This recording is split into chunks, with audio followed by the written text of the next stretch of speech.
Segmen Santai Celik Rakyat bersama Sir Muhammad Anwar Fahmi Haridas bin Abdullah selaku Presiden Pertubuhan Kebajikan Masyarakat Sivil Melaka pada setiap hari Khamis. Assalamualaikum dan salam sejahtera tuan. Waalaikumsalam warahmatullahi wabarakatuh. Terima kasih kerana sudi hadir berkongsi pandangan di dalam segmen Santai Celik Rakyat pada malam ini. Boleh kita teruskan kepada perkongsian pada malam ini? Silakan. Soalan pertama, boleh tuan berikan pandangan tentang kedudukan SPRM mencegah rasuah di Malaysia? Baik, SPRM mereka menjalankan tanggungjawab mereka sebaik mungkin. Kerana mereka adalah dilantik sebagai penjawat awam dalam urusan kita sebut Kerajaan Seri Paduka Baginda. Kalau dahulunya kita ada sampul surat yang kita akan terima di rumah, urusan Seri Paduka Baginda, penjawat awam ini sebenarnya peralainan mereka bekerja atas pelantikan Suruhanjaya khas atau sebagai penjawat awam yang menjalankan amanah. Baik, saya melihat di sini isu rasuah di Malaysia ini amat getir, kerana dia melibatkan pelbagai pihak. Ini yang mendukacitakan kita. Hari ini kita dapati Tuanku Sultan, Sultan Selangor telah diberi taklimat ataupun Baginda Sultan, Tuanku Sultan melahirkan keresahan dan juga kebimbangan berkaitan dengan isu-isu rasuah yang melibatkan pelbagai pihak. Tetapi bagi saya, adakah SPRM ini benar-benar bebas, di mana mereka tidak diganggu oleh eksekutif ataupun disebut judiciary atau legislatif, maknanya Perdana Menteri, Menteri Kabinet, Jemaah Menteri tidak influence, ataupun KP SPRM ataupun siapa-siapa yang senior officers, yang decision maker, mereka yang membuat kuasa, dilantik, dipengaruhi atau berlaku gangguan, campur tangan. Jadi kita harapkan tidak berlaku. Kalau kita melihat daripada kenyataan Datuk Muhammad Shukri Abdul, tak silap saya lah, mantan KP SPRM, beliau menangis di hadapan media pada 2018. Beliau menyatakan bagaimana krisis kes Wan Malaysia Dana itu, beliau dihikui sehingga keluar negara, diancam dan sebagainya. Dan saya tidak mahu sebut panjang isu-isu sebegini.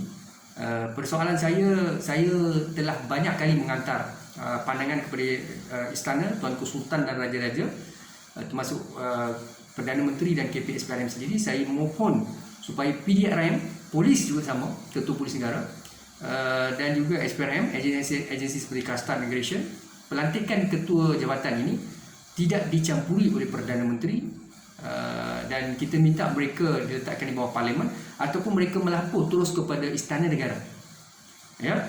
Jadi kalau kita nak elakkan separation of power, kita tidak mahu retorik.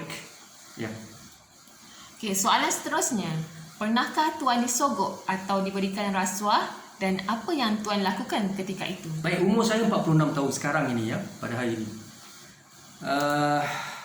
Rasuah ini saya memang diajar oleh ayah saya dan keluarga saya, dan saya pun belajarlah moral civic, tata rakyat dululah zaman-zaman kita. Memang kita tolak rasuah, salah guna kuasa, dan saya seorang yang tegas. Saya berada di mana pun, federal, state, local government, dalam mana-mana organisasi, saya sangat tegas.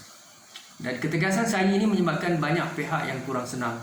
Bukan saya sendiri, ramai di Malaysia individu yang tegas, yang berani membongkar salah guna kuasa, rasuah dan sebagainya, menegur kelemahan-kelemahan disebut sebagai kita mahukan sistem penyampaian yang efisien, delivery sistem yang baik. Jadi ini akan menyebabkan individu itu diancam. Baik, persoalan ini saya pernah disogok, dan integriti saya tinggi, dan saya tidak mahu mengambil RM100 itu daripada RM300 yang diperoleh oleh pihak berkaitan daripada individu tertentu. Dan pada ketika itu saya dalam tugas, dalam satu agensi dan apa yang berlaku, duit itu diberikan pada kawan saya dan saya tidak mau ambil. Kemudiannya RM100, seorang 100 ya, 300. Akhirnya saya beritahu pada sahabat saya itu pada ketiga operasi itu, kamu ambil sajalah ya, dan saya tidak mau terima satu sen pun daripada amalan begitu. Jadi kalau nak kata rasuah ini memang berlakulah, saya sendiri pernah melalui perkara itu ya.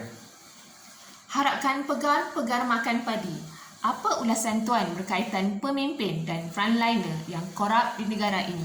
Jadi bagi saya, kalau kita selalu tidak suka dengan komunis. Saya sendiri pun tidak suka dengan komunisme, ideologi komunisme. Kita demokrasi berparlimen ya, kita bersyukurlah pada Allah Subhanahu Wa Taala. Tapi tuan-tuan perlu tahu ya, komunis ni dia tembak mati tuan-tuan ya. Perasuah, orang yang zalim. Ini saya sebut negara-negara macam China, negara Korea Selatan ya. Mereka-mereka yang menggunakan satu sistem yang Saudi Arabia contohnya negara-negara Islam juga memberi punishment yang tinggi ataupun sangat mandatory ya. Jadi bagi saya isunya adalah penguasaan itu ya, perlu lebih jelas, dan kita perlu pastikan ya supaya hukuman itu lebih berat ya. Ya. Soalan seterusnya, adakah Tuan merasakan diri Tuan sempurna atau patut dicontohi? Baik, tak ada siapa yang sempurna ya. Sebab kalau kita tengok, kita diberikan akal dan nafsu ya. Bila kita ada nafsu, kita kilaf. Malaikat ini zikrullah ya. Sebab dia malaikat ni Allah Ta'ala beri dia akal saja ya. Maka manusia ini tidak ada yang sempurna ya. Tidak bolehlah kita masuk waktu langkah sendiri, I throw the ball to the wall, the ball must back to me. Jadi bagi saya tidak sempurna, tapi saya belum lagi melakukan rasuah ya. Dan belum lagi melakukan jenayah-jenayah yang kata orang yang tidak sepatutnya dilakukan ya. Kadang-kadang kita kilaf tu maknanya dalam keadaan kita sebut ini, kalau saya cerita libido Sigmund Freud, id ego super ego, itu sesi lain. Tapi apa pun saya nak berbicara di sini, saya tidak sempurna sebagai hamba Allah Subhanahu Wa Taala ya. Namun saya belajarlah daripada apa yang disampaikan oleh Nabi SAW dan pemimpin-pemimpin kepada kita ya.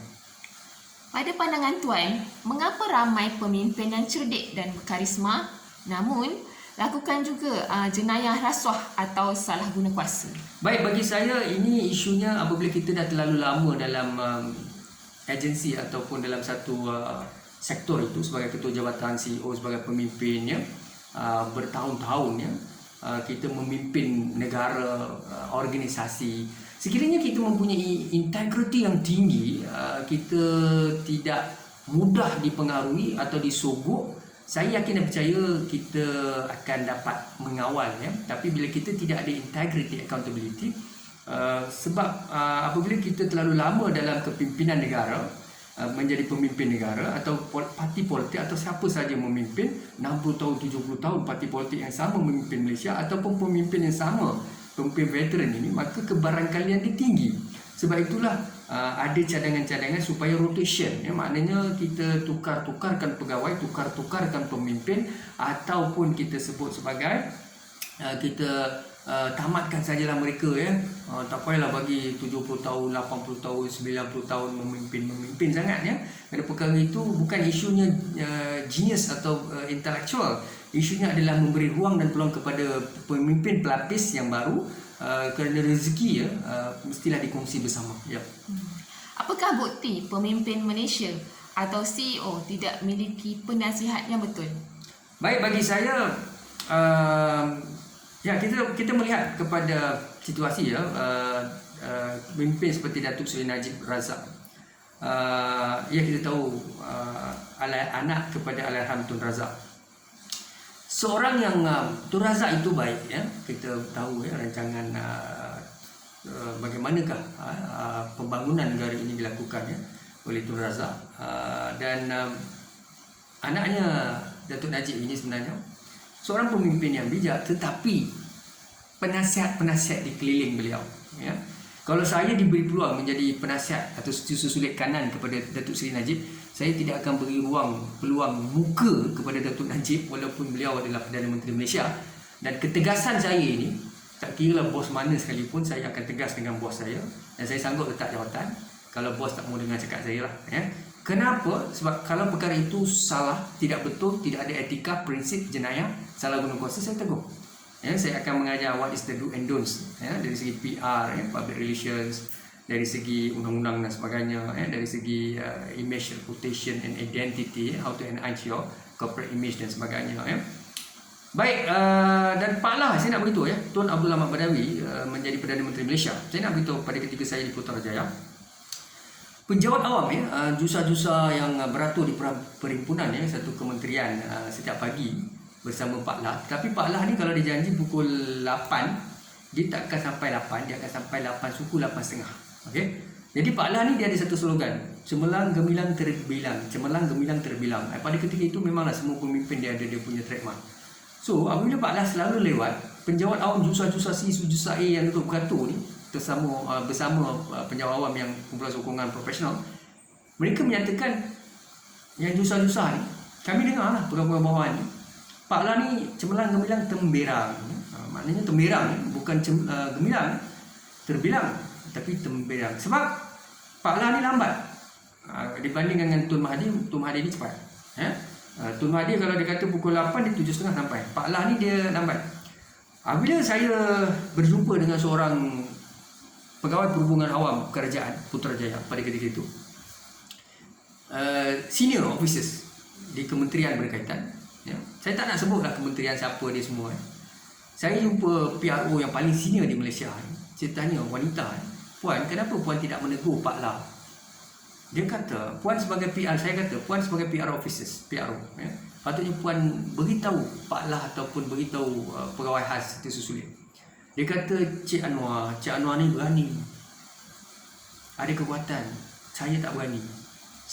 Dalam pandangan saya secara peribadi, kalau tak berani, tak ada kekuatan, jangan jadi pegawai kerajaan, jangan jadi PRO, jangan jadi think tank, jangan jadi penasihat, jangan jadi scholar, jangan jadi profesor. Bila kita orang yang intellectual, kita ada knowledge, you are knowledgeable, you are the right person to coach, to conduct, to influence, to advise. As an advisor, think tank, you should do the best for the nation and for your leader. Advise him politely, respect him, but advise him strictly.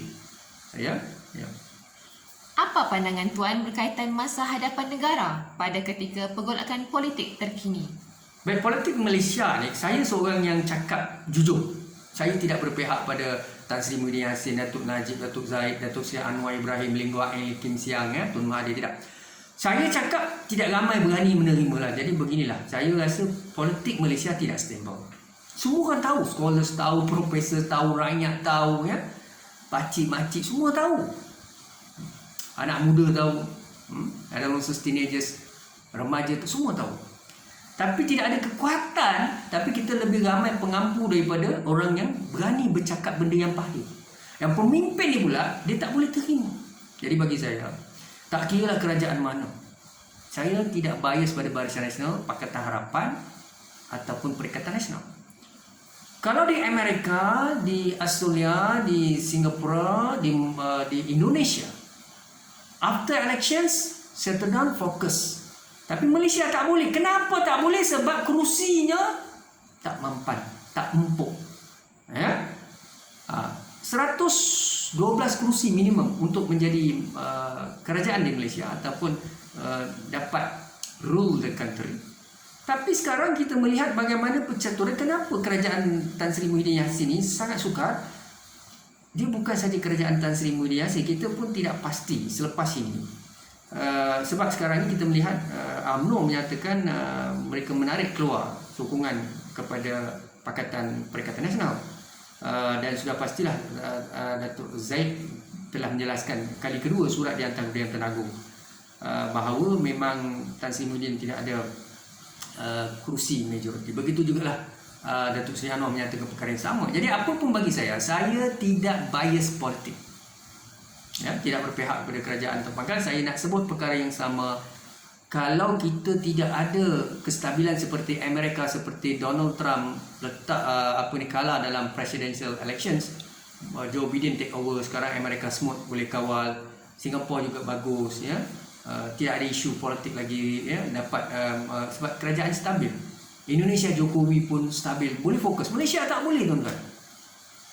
Saya doakanlah yang terbaik untuk Malaysia. Kita serah pada Tuanku dan Raja-Raja Melayu. Biarlah mereka dan juga Parlimen, ya, biar buka Parlimen, bincang elok, ya, tengok apa yang akan berlaku dan kebijaksanaan Tuanku. Silakan. Ya. Okay, soalan seterusnya, adakah Malaysia perlukan adun dan ahli parlimen di bawah 50 tahun untuk menghentikan budaya politik, legasi dan percaturan otai? Baik, ini masalah sebab kita melihat percaturan politik Malaysia dah sampai satu tahap jelek, tengik, dangkal. Sebab terlalu ramai otai-otai politik di Malaysia ni 70 tahun ke atas. Minta maaf, ya. Tapi inilah, mereka ni bina legasi. Gaji pemimpin, ya, sampai 90,000 sebulan, menteri kabinet, ya. Adun, ahli parlimen pun gaji 45,000. Allowance tu tak masuk macam-macam lah, ya, kemudahan, ya.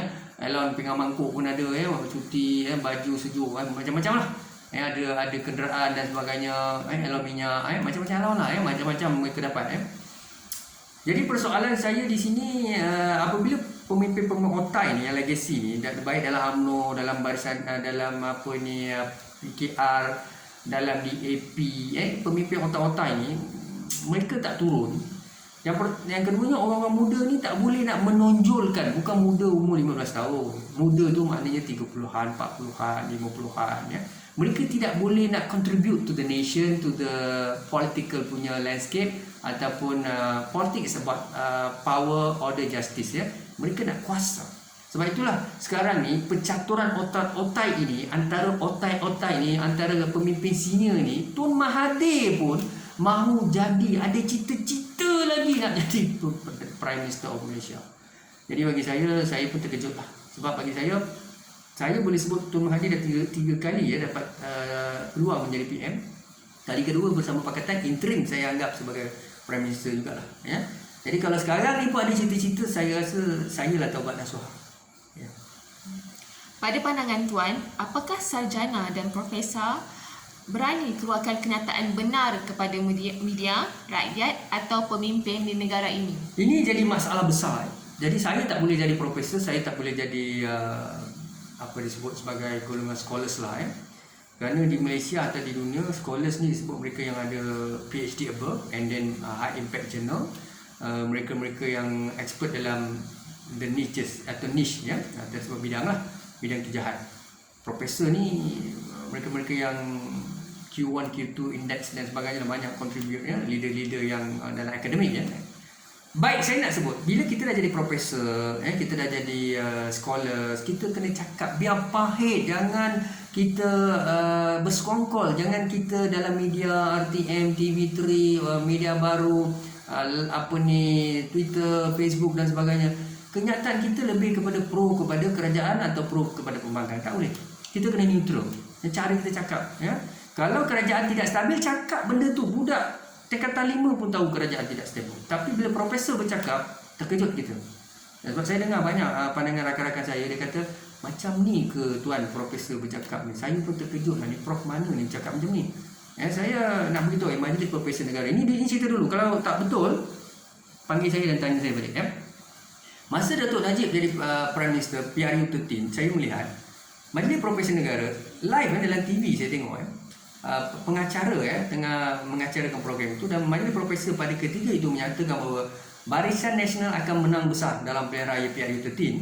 Kemudiannya tidak perlu bimbang, Datuk Najib, malahan mereka telah melakukan kajian, malahan BN akan menang lebih besar, dan parti Cap Ayam Tun Mahathir bersatu akan kalah besar, dan Mahathir adalah pengacau saja. Yang cakap ni majlis profesor negara dan dia punya think tank scholar. Saya bukan anti sesiapa. Bagi saya, kalau jadi profesor, think tank, scholar, frontline, cakap yang betul, jangan mengampu, jangan menjilat. Itu ayat Tun Mahathir, menjilat dulu, ya. Saya tidak pro Mahathir, tapi saya sebut. Jadi bagi saya buat satu research, the implementation of GST will decrease BN support in election, ya. Pelaksanaan GST akan menyebabkan sokongan kepada Barisan Nasional akan jatuh. Dan saya dah hantar, walaupun saya punya research ni tidaklah sehebat scholars professor di Malaysia ni. Tapi saya dah hantar pada Datuk Najib PMO, dan saya beritahu Datuk Najib, you kena selesaikan dua isu ya. Kalau sayangkan UMNO, sayangkan parti, letak jawatan, dan saya minta sebab skandal Wan Malaysia Dana memberi kesan yang besar. Dari sini saya beritahulah. Saya pernah dipanggil seorang YB di Melaka. YB itu perempuan, dia tanya saya, apakah cara kita nak selamatkan UMNO? Jadi saya kata, UMNO ni parti keramat, tetapi kita perlu buat branding. Ya? Kita turunkan pemimpin-pemimpin yang ada skandal. Ya? Tak kira dalam UMNO lah, kalau parti lain pun sama, Perikatan Nasional ataupun Pakatan Harapan, PKR dan sebagainya. Kalau pemimpin korup, muda ke berumur, memang kita kena turunkan sebab kita nak rebranding. Ya? Dan saya kata Datuk Najib perlu step down, dan juga beberapa pemimpin lain lah.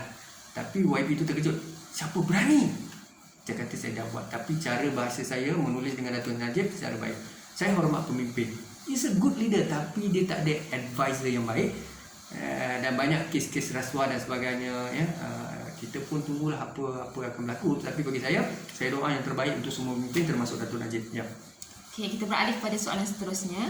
Adakah tuan rasakan pengadu lebih terancam daripada penjenayah rasuah di negara ini? Baik, ini benar ya, sebab Datuk Syukri, Datuk Abdul Syukri ke saya lupa lah ya, mantan pengurusi SPRM dulu, menangis ya, beliau menyatakan beliau diancam di Malaysia ya. Saya tahulah ya, saya sendiri pun pernah lalui banyak benda dalam hidup saya tak nak sebut lah. Tapi bagi saya yakin dan percaya kalau ketua-ketua dalam ketua-ketua jabatan ataupun individu, timbalan ketua pengarah custom di Putrajaya, random shooting ada pihak tembak dan sebagainya.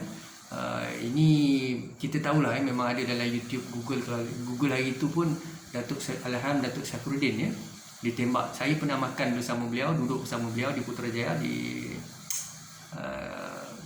AG setiap pagi kita makan. Dan saya pernah berbual dengan beliau sangat humble seorang yang berintegriti berani, fokus. Tetapi itulah nasib kita dalam konteks, minta maaf inilah yang sedang berlaku ya. Jadi kalau ketua pengarah SPRM boleh menangis live, beliau diugut, diancam dan sebagainya, dan timbalan ketua pengarah custom ditembak mati, Alhamdulillah menzalik tuan ya. Jadi bagi saya beginilah, saya tidak sebut sesiapa, cuma saya nak sebut itulah ancaman kepada whistleblower di Malaysia. Adakah tuan merasakan politik Malaysia stabil untuk tangani pelbagai krisis yang timbul sekarang ni? Baik, saya rasa ini satu perkara yang sukar. Saya dah sebut, saya tak nak ulang balik. Kalau kerajaan itu tidak stabil, saya tidak sebutlah. Saya bukan saja nak sebut Perikatan Nasional, tapi baik UMNO, baik PKR, baik Amanah, DAP ataupun Pakatan Harapan, kalau mereka tidak stabil, tidak guna jadi kerajaan. Kalau setakat kursi 5 kursi tak payah. Baik, bagi saya yang Tengah ambil alih interim, kita tunggu election. Sekarang ni macam-macam kerajaan interim lah, pemimpin interim dan sebagainya. So kalau ada majoriti yang kuat, tak apa. Okay, jika tuan diberikan kuasa untuk mentadbir, bagaimana cara tuan memajukan negara ini? Baik, untuk memajukan Malaysia ni tidaklah sukar mana pun. Orang akan tanya saya, awak ni cakap besar. Baik, begini. Sebenarnya kita perlu ada think tank. Kalau saya jadi Perdana Menteri, saya akan lantiklah 20 orang think tank yang pakar-pakar dalam bidang, and he is going to be advisor for me lah. Actually kita kena ada integriti, amanah. Kemudiannya janganlah kita letak pemimpin senior dah 96 tahun nak jadi Perdana Menteri kali ke-10 kan. 70 tahun. What is this malu kita dengan negara luar kan. Kita hormat negarawan, tetapi kita tidak mahulah isu politik ini orang lain ambil take advantage Baik, bagi saya begini. Apa yang akan saya lakukan adalah mentality export. Saya akan pastikan buat research, development and commercialization. Malaysia punya kelemahan adalah mentality buying atau kita membeli, import, kita tak ada mentality export. The moment kita import, currency is dropping mata wang Malaysia keluar, kita beli, so mata wang keluar. Orang yang jual mereka kaya. Amerika, China, India dan sebagainya. China, India sekarang menguasai ekonomi China. Begitu juga Amerika, siapa di Singapura, air masin, pulau, tapi Singapura lebih maju daripada Malaysia. Sebab mereka beli air daripada Malaysia murah, ekspor. Begitu juga beli nanas 30 sen daripada Pontian, mereka branding, packaging, ekspor $5 kepada Amerika, kepada dunia. Itu hebatnya Singapura. So bagi saya dah sebut commercialization, buat intellectual property, teknologi, roket, apa-apalah, whatever things that kita nak buat.